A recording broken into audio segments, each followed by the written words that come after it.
Good news ಹೌದು ಸ್ನೇಹಿತರೆ, ಇಲ್ಲಿ ಬೆಳ್ಳಂಬೆಳಗ್ಗೆ ಸಚಿವೆ ಲಕ್ಷ್ಮೀ ಹೆಬ್ಬಾಳ್ಕರ್ ಅವರು ರಾಜ್ಯದ ಗೃಹಲಕ್ಷ್ಮಿಯರಿಗೆ ಭರ್ಜರಿ ಬಂಪರ್ ಗುಡ್ಡಿಸನ ಕೊಟ್ಟಿರುವಂತದ್ದು. ಹೌದು ಸ್ನೇಹಿತರೆ, ಕೊನೆಗೂ ಇಲ್ಲಿ ಗೃಹಲಕ್ಷ್ಮಿ ಯೋಜನೆಯ 19ನೇ ಕಂತಿನ ಹಣ ಜಮಾ. ಹೌದು, ರಾಜ್ಯದ ಮಹಿಳೆಯರಿಗೆ ರಾಜ್ಯ ಸರ್ಕಾರವು ಭರ್ಜರಿ ಬಂಪರ್ ಗುಡ್ಡಿಸನ ಕೊಟ್ಟಿರುವಂತದ್ದು.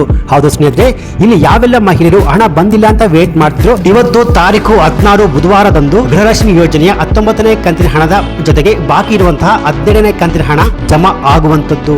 ಇದರ ಜೊತೆಗೆ ಮಾರ್ಚ್ ತಿಂಗಳ 20ನೇ ಕಂತಿನ ಹಣದ ಬಗ್ಗೆ ಕೂಡ ಸಚಿವೆ ಲಕ್ಷ್ಮೀ ಹೆಬ್ಬಾಳ್ಕರ್ ಅವರು ಭರ್ಜರಿ ಬಂಪರ್ ಗುಡ್ಡಿಸನ ಕೊಟ್ಟಿರುವಂತದ್ದು. ಅದೇನು ಅಂತ ಕಂಪ್ಲೀಟ್ ಮಾಹಿತಿ ಈ ಒಂದು ವಿಡಿಯೋದಲ್ಲಿ ನಿಮಗೆ ಸಿಗುತ್ತೆ. ಇಲ್ಲಿ ಖುದ್ದಾಗಿ ಸಚಿವೆ ಲಕ್ಷ್ಮೀ ಹೆಬ್ಬಾಳ್ಕರ್ ಅವರೇ ಗೃಹಲಕ್ಷ್ಮಿ ಯೋಜನೆಯ 19ನೇ ಕಂತಿನ ಹಣದಲ್ಲಿ ಬಹು ದೊಡ್ಡ ಬದಲಾವಣೆಯನ್ನು ಮಾಡಿ ರಾಜ್ಯದ ಗೃಹಲಕ್ಷ್ಮಿಯರಿಗೆ ಭರ್ಜರಿ ಬಂಪರ್ ಗುಡ್ಡಿಸನ ಕೊಟ್ಟಿದ್ದಾರೆ. ಗೃಹಲಕ್ಷ್ಮಿ ಯೋಜನೆಯ 19ನೇ ಕಂತಿನ ಹಣದ ಜೊತೆಗೆ ಬಾಕಿ ಇರುವಂತಹ 17 ಮತ್ತು 17ನೇ ಕಂತಿನ ಹಣ ಒಟ್ಟು 600 ರೂಪಾಯಿ ಹಣ ಈ 27 ಜಿಲ್ಲೆಯ ಮಹಿಳಾ ಬ್ಯಾಂಕಿನ ಅಕೌಂಟ್ಗೆ ಜಮಾ ಆಗಲಿದೆ. ಸೊ ಹಾಗಾದ್ರೆ ಆ ಜಿಲ್ಲೆಗಳು ಯಾವುವು? ಸಚಿವೆ ಲಕ್ಷ್ಮೀ ಹೆಬ್ಬಾಳ್ಕರ್ ಅವರು 17ನೇ ಕಂತಿನ ಹಣವನ್ನು ಬಿಡುಗಡೆ ಮಾಡಿ 19ನೇ ಕಂತಿನ ಹಣ ಯಾವಾಗ ಬಿಡುಗಡೆ ಆಗುತ್ತೆ, ಹಾಗೆ ಈ 19ನೇ ಕಂತಿನ ಹಣದಲ್ಲಿ ಬಂದಿರುವ ಲೇಟೆಸ್ಟ್ ಬಿಗ್ ಅಪ್ಡೇಟ್ಸ್ ಏನು ಎನ್ನುವ ಕಂಪ್ಲೀಟ್ ಮಾಹಿತಿಯಲ್ಲಿ ಲೈವ್ ಆಗಿ ನಾನು ನಿಮಗೆ ತಿಳಿಸ್ಕೊಡ್ತೀನಿ. ಸೊ ಇಲ್ಲಿ ಯಾವೆಲ್ಲ ಮಹಿಳೆಯರು 16ನೇ ಕಂತಿನ ಹಣ ಬಂದಿಲ್ಲ, 17ನೇ ಕಂತಿನ ಹಣ ಬಂದಿಲ್ಲ, 17ನೇ ಕಂತಿನ ಹಣ ಬಂದಿಲ್ಲ ಅಂತ ದಿನಾಲು ಪ್ರಶ್ನೆನೇ ಮಾಡ್ತಿದ್ದ ಮಹಿಳೆಯರು ಈ ವಿಡಿಯೋವನ್ನು ಮಿಸ್ ಮಾಡಲೇಬೇಡಿ. ಯಾಕೆಂದ್ರೆ ಈ ಒಂದು ವಿಡಿಯೋದಲ್ಲಿ ಇಂಪಾರ್ಟೆಂಟ್ ಅಂದ್ರೆ ಅತಿ ಇಂಪಾರ್ಟೆಂಟ್ ಅಪ್ಡೇಟ್ಸ್ ಬಂದಿರುವಂತದ್ದು. ಸೊ ಬನ್ನಿ, ಲೇಟ್ ಮಾಡೋದು ಬೇಡ, ವಿಡಿಯೋವನ್ನು ಶುರು ಮಾಡೋಣ. ಅದಕ್ಕಿಂತ ಮುಂಚೆ ನೀವಿನ್ನು PKV ಕನ್ನಡ ಯೂಟ್ಯೂಬ್ ಚಾನಲ್ಗೆ ಸಬ್ಸ್ಕ್ರೈಬ್ ಮಾಡಿಲ್ಲ ಅಂದ್ರೆ ದಯವಿಟ್ಟು ಇಲ್ಲಿ ಕಾಣುವಂತಹ ಸಬ್ಸ್ಕ್ರೈಬ್ ಬಟನ್ ಪ್ರೆಸ್ ಮಾಡಿಕೊಳ್ಳಿ. ಹಾಗೆ ಪಕ್ಕದಲ್ಲಿ ಬರುವಂತಹ ಬೆಲ್ ಬಟನ್ ಒತ್ತಿ. ಸೊ ನಾವು ಯಾವುದೇ ಒಂದು ವಿಡಿಯೋವನ್ನು ಅಪ್ಲೋಡ್ ಮಾಡಿದಾಗ ನೀವು ನೋಡಬಹುದು. ಹೌದು ಸ್ನೇಹಿತರೆ, ಗೃಹಲಕ್ಷ್ಮಿ ಯೋಜನೆಯ 19ನೇ ಕಂತಿನ ಹಣದಲ್ಲಿ ಒಟ್ಟಾರೆ 400 ರೂಪಾಯಿ ಹಣ ಜಮಾ ಆಗುವಂತದ್ದು. ಅಂದ್ರೆ ಈ 27 ಜಿಲ್ಲೆಯ ಮಹಿಳಾ ಬ್ಯಾಂಕಿನ ಅಕೌಂಟ್ಗೆ ಇವತ್ತು ಗೃಹಲಕ್ಷ್ಮಿ ಯೋಜನೆಯ 19ನೇ ಕಂತಿನ ಹಣ ಜಮಾ ಆಗುವಂತದ್ದು. ಯಾರಿಗೆಲ್ಲ 17 ಮತ್ತು 17ನೇ ಕಂತಿನ ಹಣ ಬಂದಿಲ್ವೋ ಅವರಿಗೆ 19ನೇ ಕಂತಿನ ಹಣದಲ್ಲಿ ಬಹು ದೊಡ್ಡ ಬದಲಾವಣೆ ಮಾಡಿ ರಾಜ್ಯ ಸರ್ಕಾರ ಇದೀಗ ರಾಜ್ಯದ ಮಹಿಳೆಯರಿಗೆ ಭರ್ಜರಿ ಬಂಪರ್ ಗುಡ್ಡಿಸನ ಕೊಡಲು ರೆಡಿ ಆಗಿದ್ದಾರೆ.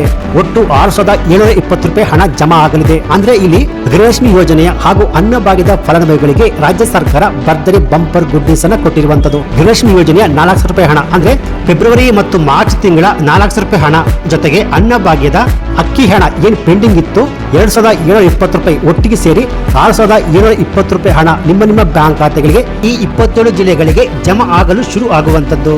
ಮಾರ್ಚ್ ತಿಂಗಳಲ್ಲಿ 2 ಕಂತಿನ ಹಣ 16 ಮತ್ತು 17ನೇ ಕಂತಿನ ಹಣ ಜಮಾ ಆಗಿರುವಂತದ್ದು. ಹಾಗೆ ಇದೇ ಏಪ್ರಿಲ್ ತಿಂಗಳಿನಲ್ಲಿ 12ನೇ ಕಂತಿನ ಹಣ ಜಮಾ ಆಗಿರುವಂತದ್ದು. ಹೌದು, ಸಚಿವೆ ಲಕ್ಷ್ಮೀ ಹೆಬ್ಬಾಳ್ಕರ್ ಅವರೇ ಹೇಳಿರುವ ಪ್ರಕಾರ ಇಲ್ಲಿ ನೋಡಿ, ಏಪ್ರಿಲ್ ತಿಂಗಳಲ್ಲಿ 200 ರೂಪಾಯಿ ಹಣ ಜಮಾ ಆಗಿರುವಂತದ್ದು. ಹೌದು, ಇದು ಬಂದು DBT ಸ್ಟೇಟಸ್ ಮೂಲಕ ನೀವು ಕೂಡ ಚೆಕ್ ಮಾಡಬಹುದು. ಯಾವೆಲ್ಲ ಮಹಿಳೆಯರು ಹಣ ಬಂದಿಲ್ಲ ಅಂತ ವೇಟ್ ಮಾಡ್ತಿದ್ರು, ಸೊ ನೀವೆಲ್ಲ ಗಮನಿಸಬೇಕಾದ ಅತಿ ಇಂಪಾರ್ಟೆಂಟ್ ಮಾಹಿತಿ ಏನಪ್ಪಾ ಅಂದ್ರೆ, ಗೃಹಲಕ್ಷ್ಮಿ ಯೋಜನೆಯ ಹಣವನ್ನು ಪಡ್ಕೋಬೇಕಾದ್ರೆ ಇನ್ನು ಮುಂದೆ ಈ 5 ಹೊಸ ನಿಯಮವನ್ನು ಕಡ್ಡಾಯವಾಗಿ ಪಾಲನೆ ಮಾಡಲೇಬೇಕು. ಹೌದು ಸ್ನೇಹಿತರೆ, ಇದೀಗ ರಾಜ್ಯ ಸರ್ಕಾರ ಈಗ ಜಾರಿಗೆ ತಂದಿರುವ ಈ 5 ನಿಯಮದ ಪ್ರಕಾರ ಇನ್ನು ಮುಂದೆ 1,28,000 ಮಹಿಳಾ ಬ್ಯಾಂಕಿನ ಅಕೌಂಟ್ಗೆ ಗೃಹಲಕ್ಷ್ಮಿ ಯೋಜನೆಯ ಯಾವುದೇ ಕಂತುಗಳ ಹಣ ಜಮಾ ಆಗುವುದಿಲ್ಲ.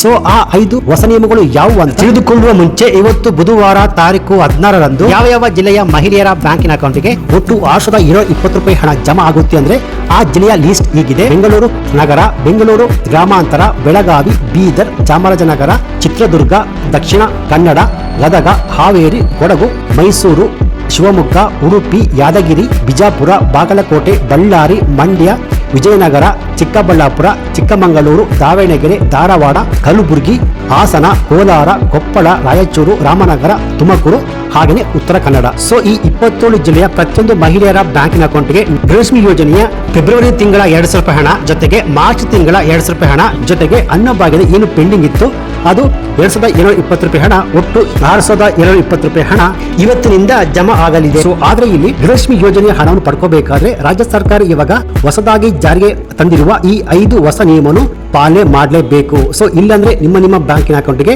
ಗೃಹಲಕ್ಷ್ಮಿ ಯೋಜನೆ ಹಣ ಜಮಾ ಆಗುವುದಿಲ್ಲ ಅಂತ ರಾಜ್ಯ ಸರ್ಕಾರ ಖಡಕ್ ಆಗಿ ಹೇಳಿರುವಂತದ್ದು. ಸೊ ಹಾಗಾದ್ರೆ ಆ 5 ಹೊಸ ನಿಯಮಗಳು ಯಾವುವು ಅಂದ್ರೆ ಸ್ನೇಹಿತರೆ, ಇಲ್ಲಿ ಮೊದಲನೆಯ ನಿಯಮ, ಇಲ್ಲಿ ಆಧಾರ್ ಕಾರ್ಡ್ ಇರುವ ಪ್ರತಿಯೊಬ್ಬ ಮಹಿಳೆಯರು ಕೂಡ ತಮ್ಮ ಆಧಾರ್ ಕಾರ್ಡ್ ಅನ್ನು ರೇಷನ್ ಕಾರ್ಡ್ ಆಗಿನ ಬ್ಯಾಂಕಿನ ಅಕೌಂಟ್ಗೆ ಲಿಂಕ್ ಮಾಡಬೇಕು. ಹಾಗೆಯೇ ಆಧಾರ್ ಕಾರ್ಡ್ಗೆ ಮೊಬೈಲ್ ನಂಬರ್ನ ಲಿಂಕ್ ಮಾಡಬೇಕು. ಯಾಕೆಂದ್ರೆ ರಾಜ್ಯ ಸರ್ಕಾರ DBT ಮೂಲಕ ಮಹಿಳೆಯರ ಅಕೌಂಟ್ಗೆ ಹಣವನ್ನು ಜಮಾ ಮಾಡೋದ್ರಿಂದ ತಮ್ಮ ಆಧಾರ್ ಕಾರ್ಡ್ಗೆ ಲಿಂಕ್ ಆಗಿರುವಂತಹ ಮೊಬೈಲ್ ನಂಬರ್ ಮೂಲಕವೇ ರಾಜ್ಯ ಸರ್ಕಾರ DBT ಮೂಲಕ ಮಹಿಳೆಯರ ಅಕೌಂಟ್ಗೆ ಹಣ ಜಮಾ ಆಗುವಂಥದ್ದು. ಸೊ ಆ ಮೊಬೈಲ್ ನಂಬರು ಯಾವೆಲ್ಲ ಬ್ಯಾಂಕಿನ ಅಕೌಂಟ್ಗೆ ಲಿಂಕ್ ಆಗಿದೆಯೋ ಆ ಬ್ಯಾಂಕಿನ ಅಕೌಂಟ್ಗೆ ನೇರವಾಗಿ DBT ಮೂಲಕ ಹಣ ಜಮಾ ಆಗುವಂಥದ್ದು.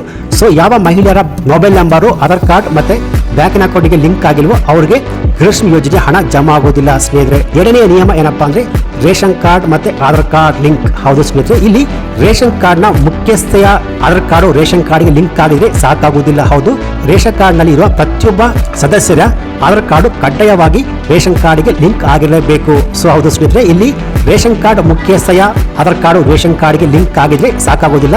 ರೇಷನ್ ಕಾರ್ಡ್ ನಲ್ಲಿ ಎಷ್ಟು ಜನ ಇದ್ರು ಪ್ರತಿಯೊಬ್ಬರದ್ದು ಆಧಾರ್ ಕಾರ್ಡ್ ರೇಷನ್ ಕಾರ್ಡ್ಗೆ ಲಿಂಕ್ ಆಗಿರಬೇಕು ಎಂದು ರಾಜ್ಯ ಸರ್ಕಾರ ಖಡಕ್ ಆಗಿ ಹೇಳಿರುವಂತದ್ದು. ಸೊ ಹಾಗೆಯೇ ಮೂರನೆಯ ನಿಯಮ ಏನಪ್ಪಾ ಅಂದ್ರೆ, ರಾಜ್ಯ ಸರ್ಕಾರಕ್ಕೆ ತೆರಿಗೆಯನ್ನು ಕಟ್ತಾ ಇದ್ರು ಯಾರು IT GST ಫೈಲ್ ಮಾಡ್ತಾ ಇದ್ರು ಅವರಿಗೆ ಗೃಹಲಕ್ಷ್ಮಿ ಯೋಜನೆಯ ಹಣ ಬರುವುದಿಲ್ಲ ಅಂತ ಸಚಿವೆ ಲಕ್ಷ್ಮಿ ಹೆಬ್ಬಾಳ್ಕರ್ ಆಲ್ರೆಡಿ ಅನೇಕ ಸಲ ಹೇಳಿರುವಂತದ್ದು. ಸೊ ಇಲ್ಲಿ ಕೆಲವರು BPL ರೇಷನ್ ಕಾರ್ಡ್ ಇದ್ರೂ ಕೂಡ ಗೃಹಲಕ್ಷ್ಮಿ ಯೋಜನೆ ಹಣವನ್ನು ಪಡ್ಕೊಂಡು IT GST ಫೈಲ್ ಮಾಡ್ತಾ ಇದ್ರೆ ಅವರಿಗೆ ಇನ್ನು ಮುಂದಕ್ಕೆ ಗೃಹಲಕ್ಷ್ಮಿ ಯೋಜನೆ ಹಣ ಬರುವುದಿಲ್ಲ, ಅದು ಸ್ಟಾಪ್ ಆಗುವಂತದ್ದು. ಸೊ ಹಾಗನೇ ನಾಲ್ಕನೆಯ ನಿಯಮ ಏನಪ್ಪಾ ಅಂದ್ರೆ ಆಧಾರ್ ಕಾರ್ಡ್ ಅಪ್ಡೇಟ್. ಕೆಲ ಮಹಿಳೆಯರು ಆಧಾರ್ ಕಾರ್ಡ್ ಅನ್ನು ಪಡೆದುಕೊಂಡು 15 ವರ್ಷಗಳೇ ಆಗಿದೆ, ಆದ್ರೂ ಕೂಡ ಅವರು ತಮ್ಮ ಆಧಾರ್ ಕಾರ್ಡ್ ಅನ್ನು ಅಪ್ಡೇಟ್ ಮಾಡಿರುವುದಿಲ್ಲ. ಸೊ ಯಾವ ಮಹಿಳೆಯರು ತಮ್ಮ ಆಧಾರ್ ಕಾರ್ಡ್ ಅನ್ನು ಅಪ್ಡೇಟ್ ಮಾಡಿರುವ ಅವರಿಗೆ ಇನ್ನು ಮುಂದೆ ಗೃಹಲಕ್ಷ್ಮಿ ಯೋಜನೆಯ ಹಣ ಬರುವುದಿಲ್ಲ ಅಂತ ರಾಜ್ಯ ಸರ್ಕಾರ ಕಡ್ಡಾಯವಾಗಿ ಹೇಳಿರುವಂತದ್ದು ಸ್ನೇಹಿತರೆ. ಹಾಗೆಯೇ 5ನೆಯ ನಿಯಮ ಏನಪ್ಪಾ ಅಂದ್ರೆ APL BPL ರೇಷನ್ ಕಾರ್ಡ್ ಪಡೆದುಕೊಂಡು ಕಳೆದ 3 ತಿಂಗಳಿಂದ ಅನ್ನಭಾಗ್ಯದ ಸ್ಕೀಮ್ನ ಅಡಿಯಲ್ಲಿ ಕಳೆದ 3 ತಿಂಗಳಿಂದ ಅಕ್ಕಿಯನ್ನು ಪಡೆದುಕೊಂಡಿರುವ ಅವರಿಗೆ ಗೃಹಲಕ್ಷ್ಮಿ ಯೋಜನೆಯ ಹಣ ಬರುವುದಿಲ್ಲ. ಹಾಗೆಯೇ ಅನ್ನಭಾಗ್ಯದ ಸ್ಕೀಮ್ ಅಡಿಯಲ್ಲಿ ಏನು ಉಚಿತ ಅಕ್ಕಿ ಕೊಡ್ತಿದ್ರು ಅದು ಕೂಡ ಬರುವುದಿಲ್ಲ. ಹೌದು,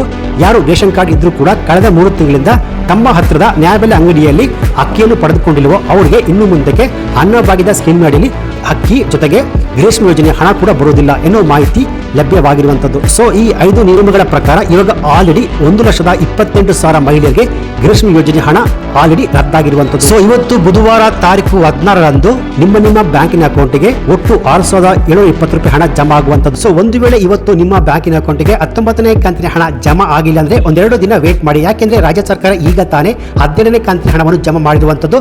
ಸೊ ಈ 17ನೇ ಕಂತಿನ ಹಣ ಜಮಾ ಆಗುವ ಪ್ರೋಸೆಸ್ ಎಲ್ಲ ಕಂಪ್ಲೀಟ್ ಆದ್ಮೇಲೆ 19ನೇ ಕಂತಿನ ಹಣ ಜಮಾ ಆಗುವ ಪ್ರೋಸೆಸ್ ಶುರು ಆಗುವಂತದ್ದು. ಸೊ ಯಾವೆಲ್ಲ ಮಹಿಳೆಯರಿಗೆ 19ನೇ ಕಂತಿನ ಹಣ ಜಮಾ ಆಗಿದ್ರೆ ಈ ವಿಡಿಯೋಗೊಂದು ಲೈಕ್ ಕೊಟ್ಟು 19ನೇ ಕಂತಿನ ಹಣ ಜಮಾ ಆಗಿದೆ ಅಂತ ಕಮೆಂಟ್ಸ್ ಅನ್ನು ಮಾಡಬಹುದು.